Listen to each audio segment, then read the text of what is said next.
quand on dit la prière, on pense à beaucoup de choses. Franchement, aujourd'hui, la prière, c'est... Vous ouvrez des bouquins, des magazines pour le faire ou pour autre chose. La prière, la méditation, ou pour autre... Enfin, plein. La prière, ça veut dire beaucoup de choses. Mais qu'est-ce que ça veut dire la prière pour les chrétiens? Alors pour cela, par exemple, dans la première lecture nous dit qu'Abraham, quand il était visité par des messagers, par des visiteurs mystérieux qui représentent Dieu, en fait, Abraham demeurait devant le Seigneur. Une des définitions de la prière, c'est demeurer devant le Seigneur. Vous voyez, c'est déjà bien. Il y a quelqu'un qui dit aussi que la prière, c'est une relation vivante et personnelle avec le Dieu vivant et vrai. Une relation personnelle, cœur à cœur. Je me tiens personnellement devant quelqu'un qui est personne. La petite Thérèse de Lisieux, une grande sainte, une petite Thérèse, mais une grande sainte, disait: pour moi, la prière, c'est un élan du cœur. C'est un simple regard jeté vers le ciel. C'est un cri de reconnaissance et d'amour au sein de l'épreuve comme au sein de la joie. C'est beau. Il y a aussi un autre saint. Comme ça, je vous donne plusieurs définitions de la prière pour vous montrer quelque chose d'essentiel. Saint Jean de Damascène, un des pères de l'Église, disait: la prière, c'est l'élévation de l'âme vers Dieu ou la demande à Dieu des biens convenables. Ou bien encore Saint Charbel, c'est sa fête aujourd'hui, même si on ne peut pas célébrer vraiment cette fête, mais c'est le personnage d'aujourd'hui. Il disait ceci: priez, l'homme qui prie vit le mystère de l'existence, et l'homme qui ne prie pas existe à peine. Intéressant. Enfin, Jean-Paul II, que nous aimons beaucoup dans cette paroisse, vous avez le cadre. Jean-Paul II, plutôt jeune Carole, il n'était pas encore ni évêque, ni pape, donc il s'appelait Carole à l'époque. Eh bien, jeune prêtre Carole, dans une paroisse où il était envoyé, sa toute première paroisse, toute paumée, dans la région de Cracovie en Pologne, eh bien, on nous dit, des témoins de cette paroisse nous disent que quand il est arrivé là-bas, jeune prêtre, il souvent passait du temps devant le tabernacle, allongé, prostré sur le sol pour prier pour cette paroisse et pour les paroissiens et les gens qui habitaient cette paroisse. La prière. Alors la prière, c'est la prière chrétienne, avec tout ce que je viens de dire, c'est vraiment une relation, je demeure dans la présence, je demeure devant Dieu. Ce n'est pas une technique. La prière chrétienne, ce n'est pas une technique, ce n'est pas un mécanisme, ce n'est pas un savoir mystérieux, caché. La prière, c'est une relation de moi, personne, avec la personne de Dieu. C'est-à-dire, je n'ai pas besoin, moi, comme personne, de me fondre dans un tout qui englobe l'existence humaine. Pas besoin de tout ça. Je n'ai pas besoin de tout. Parce que je sais que le tout, c'est lui qui est devant moi, c'est le Dieu Tout-Puissant, mais qui m'aime, c'est une personne avec laquelle je peux parler, avec laquelle je peux communiquer, avoir ses cœurs à cœur. Donc la prière, c'est la première chose. La prière, la puissance de la prière, donc la prière, tout d'abord, c'est ça. La prière chrétienne. Quand Jésus, dans l'Évangile, quand les disciples voyaient Jésus prier, tout de suite, un des disciples, nous dit l'Évangile aujourd'hui, disait à Jésus: Jésus, Maître, apprends-nous à prier. Parce qu'il voyait que lui, de quelle manière lui il priait, il demeurait devant son Père du ciel. Voilà, donc c'était quelque chose de transcendant, quelque chose qui attirait, quelque chose qui donnait envie. Donc il y a ça. La première chose, c'est la prière chrétienne. Deuxième chose, dans le psaume, on entend aujourd'hui dans le psaume quelque chose d'intéressant. C'était super bien chanté. Un verset qui nous dit: le jour où tu répondis à mon appel, tu fis grandir en mon âme la force.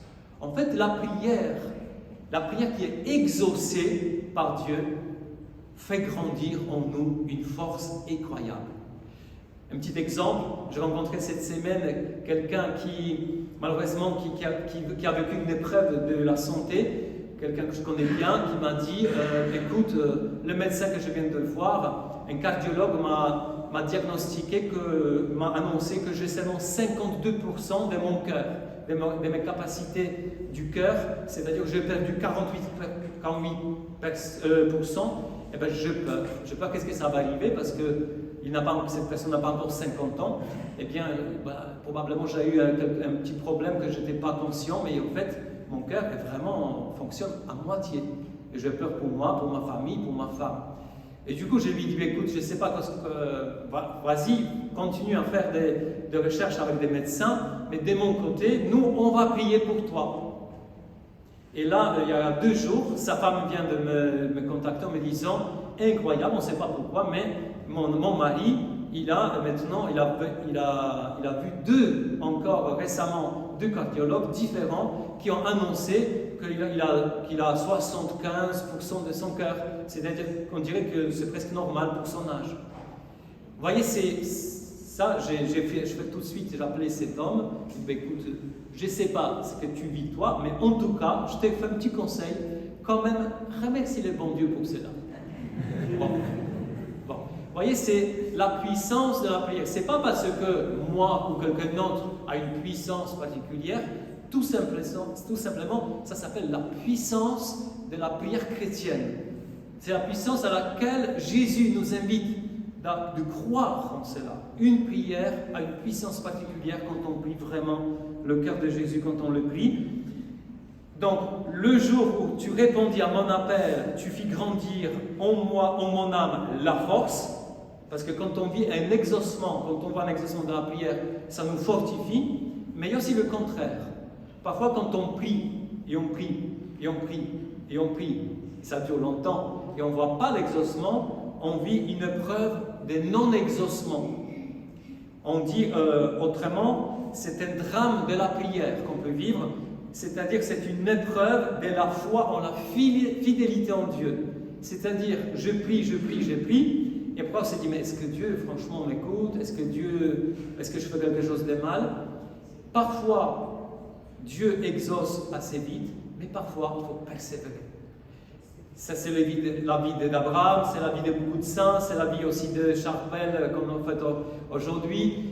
Parfois, on ne sait pas pourquoi, mais il faut prier.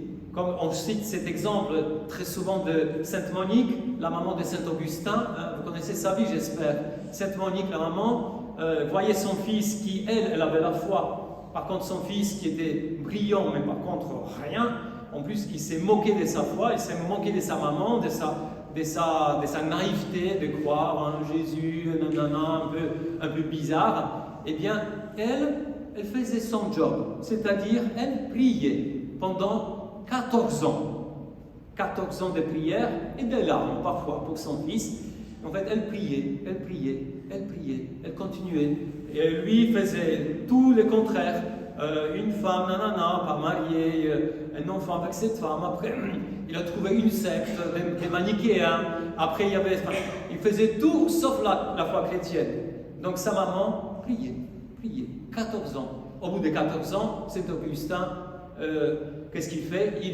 Il vit une rencontre avec Jésus. Et d'un seul coup, tout bascule. Tout se met en route. Saint Augustin qui devient prêtre, qui devient évêque, qui ne devient pas seulement ça, il devient un des théologiens les plus grands de l'histoire de toute l'Église catholique jusqu'à aujourd'hui. Vous voyez, parfois, il faut traverser cette épreuve de non-exaucement. Parfois, quand on prie depuis un certain temps pour une personne ou pour une chose concrète, qui est bien, parfois on fait le profil bas. Au début, on est ouais, Seigneur, je sais que tu es puissant, je sais que tu es capable de changer. Au bout d'un moment, peut-être qu'on s'est dit, Seigneur, si tu peux faire quelque chose, voilà, je ne sais pas, mais peut-être j'ai fait quelque chose de mal, mais j'ai pris. Vous voyez, et là je vais basculer dans l'évangile. Quand on voit aujourd'hui ce que Jésus enseigne à Saint-Luc, c'est par Saint-Luc, c'est l'évangile Saint-Luc. Chez Saint-Luc, Jésus donne 3 paraboles, 3 petites histoires pour enseigner à prier. Bien sûr, Jésus donne le Notre Père, on vient d'entendre dans l'évangile. Je ne vais pas commenter le Notre Père aujourd'hui, mais il donne aussi 3 paraboles. Aujourd'hui, on vient d'entendre une. Dans ces 3 paraboles, Jésus livre un enseignement selon lui. Qu'est-ce que ça veut dire de prier? Quelles sont les 3 qualités de prière. La première qualité, on trouve ça dans la parabole qu'on appelle ça de l'ami important. Voilà, c'est aujourd'hui. Cet ami qui arrive en pleine nuit. Alors, franchement, c'est l'histoire. Enfin, nous, on ne peut pas. Enfin, en France, on ne peut pas s'imaginer. Enfin, je n'ai jamais vécu, je n'ai jamais entendu une histoire pareille. En pleine nuit, quelqu'un frappe à ta porte en disant donne-moi à manger parce que mon ami vient d'arriver en pleine nuit. Franchement, chez moi, il n'y a rien. Alors même chez les personnes les plus pauvres en France, il y a toujours quand même un peu de pain, un peu de un œuf. Bon, c'est difficile d'imaginer ça, mais imaginons quand même. Bon, qu'est-ce qui se passe? En pleine nuit, frappe, s'il te plaît, donne-moi quelque chose. Lui, il ne se lève même pas de son lit. Bah oui, c'est ça l'évangile. Il ne se lève pas de son lit, il lui crie pour lui répondre à travers la porte fermée. Écoute, non, je ne peux pas, c'est trop tard, tout le monde dort, laisse-moi tranquille. Eh bien, Jésus dit, qu'est-ce qu'il dit? Cet ami qui était là devant la porte, qui frappait, il va obtenir cette nourriture. Pourquoi? Jésus dit, ce n'est pas par amitié qui lie ces 2 personnes, mais par son gêne dans la prière, par l'audace de cette personne. La première chose pour Jésus, c'est l'audace dans la prière. Moi, je te pose la question, est-ce que tu es audacieux ou audacieuse dans ta prière? Ah non, ça c'est trop grand pour Dieu. Non, ça franchement c'est impossible. Ah ça non, la maladie, le cancer, non, tout le monde sait que c'est tellement grave. Non, ça je ne vais pas demander. Et en fait, parfois on demande des trucs bêtes à Dieu. Enfin, je vais dire, oh j'ai perdu mes clés. Saint-Antoine, on va voir Jésus, s'il te plaît, retrouve-moi. Enfin, si toi tu étais Dieu, si tu avais tout le pouvoir dans tes mains, imagine-toi, tu es Dieu. Enfin, il ne faut pas se prendre pour Dieu. Hein. Mais tu es Dieu, tu as tout le pouvoir, tu peux tout guérir, toutes les maladies, tout ce que tu veux. Et quelqu'un, tu te dis, s'il te plaît, aide-moi à trouver mes clés que j'ai paumées hier. Tu dis, le gars s'est moqué de moi. Hein. Ça ne va pas la tête, non? Vous voyez, c'est ça. Jésus insiste. Voilà, c'est sans gêne. Il est venu en pleine nuit, tout le monde est couché. Entre guillemets, on s'en fout. Enfin, on s'en fout pas, mais voilà, il est venu, donne-moi du pain. Il lui a donné du pain. Et Jésus dit, voilà, frappez, on vous ouvrira, cherchez, vous trouverez. Jésus insiste. Jésus pourrait dire, frappez, comme cet homme à la porte, et on vous ouvrira. Alors, je vais dire, non, il amène le paquet, Jésus. Frappez, on vous ouvrira, cherchez, vous trouverez, demandez, vous recevrez. Enfin, comme pour nous dire, allez, bougez-vous, quoi. Demandez des choses incroyables, demandez des choses grandes, demandez des conversions de cœur, des guérisons, demandez des choses qui vous semblent impossibles. Quand l'ange Gabriel est venu visiter la Vierge Marie, la jeune fille à Nazareth, de quelle manière s'est terminée cette rencontre, avec quelles paroles? L'ange Gabriel lui dit, car rien n'est impossible à Dieu. On peut dire ensemble, tous ensemble cette phrase, car rien n'est impossible à Dieu. Merci.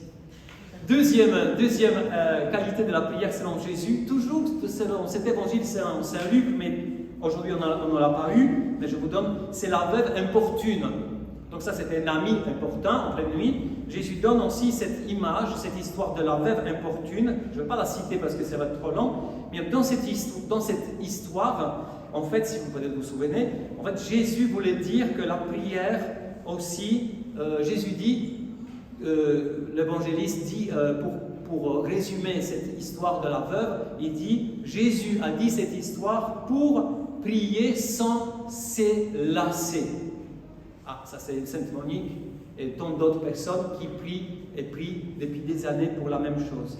Prier sans se lasser, ça veut dire quoi? Ça veut dire c'est la patience de la foi et la persévérance dans la prière.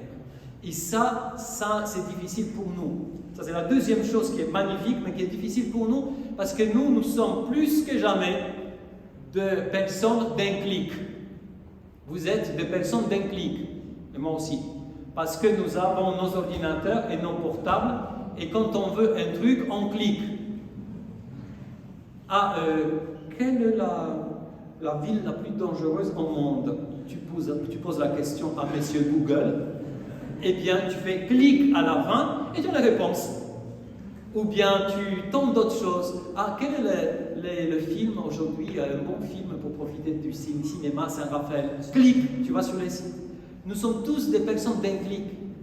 Mais Dieu a prévu une autre pédagogie et c'est tout le contraire d'un clic. Ah Seigneur, je t'ai prié de tout mon cœur. Je me suis mis à genoux, même prostré dans ma maison, dans mon coin de prière, pour te demander la guérison de mon fils, fille. Voilà, j'ai prié vraiment de tout mon cœur. Tu n'as pas exaucé, hein. Tant pis pour toi, alors tu n'existais pas. La personne d'un clic. C'est-à-dire que tu as essayé une fois, c'est sûr que tu as donné ton cœur, tu as donné tout ce que tu avais en toi, des meilleures choses, mais ça n'a pas arrivé, ben c'est fini. Clic. Eh bien non. Justement, Dieu, mystérieusement, je ne peux pas vous dire pourquoi et de quelle manière il fait ça, mais parfois il exauce vite, mais parfois, très souvent, il n'exauce pas vite. Parfois il faut prier longtemps, parfois au moyen terme, comme si derrière, Dieu lui-même, dans sa grande sagesse qui nous dépasse infiniment, notre petite sagesse, comme s'il avait quelque chose de précieux à nous apprendre.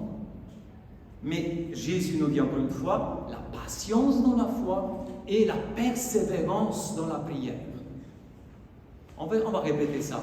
La patience dans la foi et la persévérance dans la prière. Troisième point, le dernier, encore l'enseignement de Jésus. La troisième parabole dans laquelle Jésus enseignait la prière, c'était le pharisien, le publicain. Peut-être vous vous souvenez, c'est-à-dire cette situation où le pharisien, un homme très religieux, qui est dans le temple de Jérusalem, tout devant l'autel, est en train de dire oui Seigneur, merci parce que tu n'as pas fait comme tous ces pécheurs, etc. Et ces publicains, ces pécheurs, cet homme qui se sent franchement indigne, qui ne sait pas comment prier même, il est au fond du temple, tout au fond, mais pas devant l'autel, au fond, il baisse les yeux, il dit, Seigneur, prends aie pitié du pécheur que je suis. En fait, dans cette parabole, Jésus enseigne l'attitude de base de la prière, c'est l'humilité du cœur. Parce que Jésus dit, à la fin de cette petite histoire, Jésus dit, tous les deux sont partis du temple de Jérusalem, tous les deux sont rentrés à la maison, mais seulement un était justifié, c'est le public, et pas celui qui s'est croyé le bon portant devant Dieu, le grand savant devant Dieu. Et Jésus donc enseigne pour nous dire, c'est l'humilité qui est la disposition pour recevoir gratuitement le don de la prière. C'est l'humilité. Et parfois, si vous réfléchissez un peu, c'est vrai que parfois, quand on est confronté à une souffrance, bizarrement, la souffrance nous met à genoux devant Dieu. Nous met à genoux parce que parfois, quand on est bien, on prie, mais parfois on se dit, bah ouais, j'ai réussi, ça va aller quand même. Mais quand on est confronté à une difficulté énorme, ça nous met complètement par terre. Et parfois, pas toujours, mais parfois, ça nous met tellement par terre qu'on s'est mis à genoux, Seigneur, voilà, regarde, je suis arrivé, regarde ma santé, ou regarde ma situation, franchement, si tu n'es pas là, moi je suis perdu. Et c'est là, Dieu justement donne la prière, le don de la prière qui vient du cœur. Amen ou pas amen? Amen. Donc la troisième qualité, la troisième attitude, c'est l'humilité. Et tout ça est comme couronné, c'est bizarre quand même, enfin c'est pas bizarre, mais ce qui est bizarre est couronné par l'Esprit Saint. Alors regardez ça, c'est vraiment l'évangile d'aujourd'hui qui est assez incroyable, parce que Jésus explique toute la prière, tout ça, bon.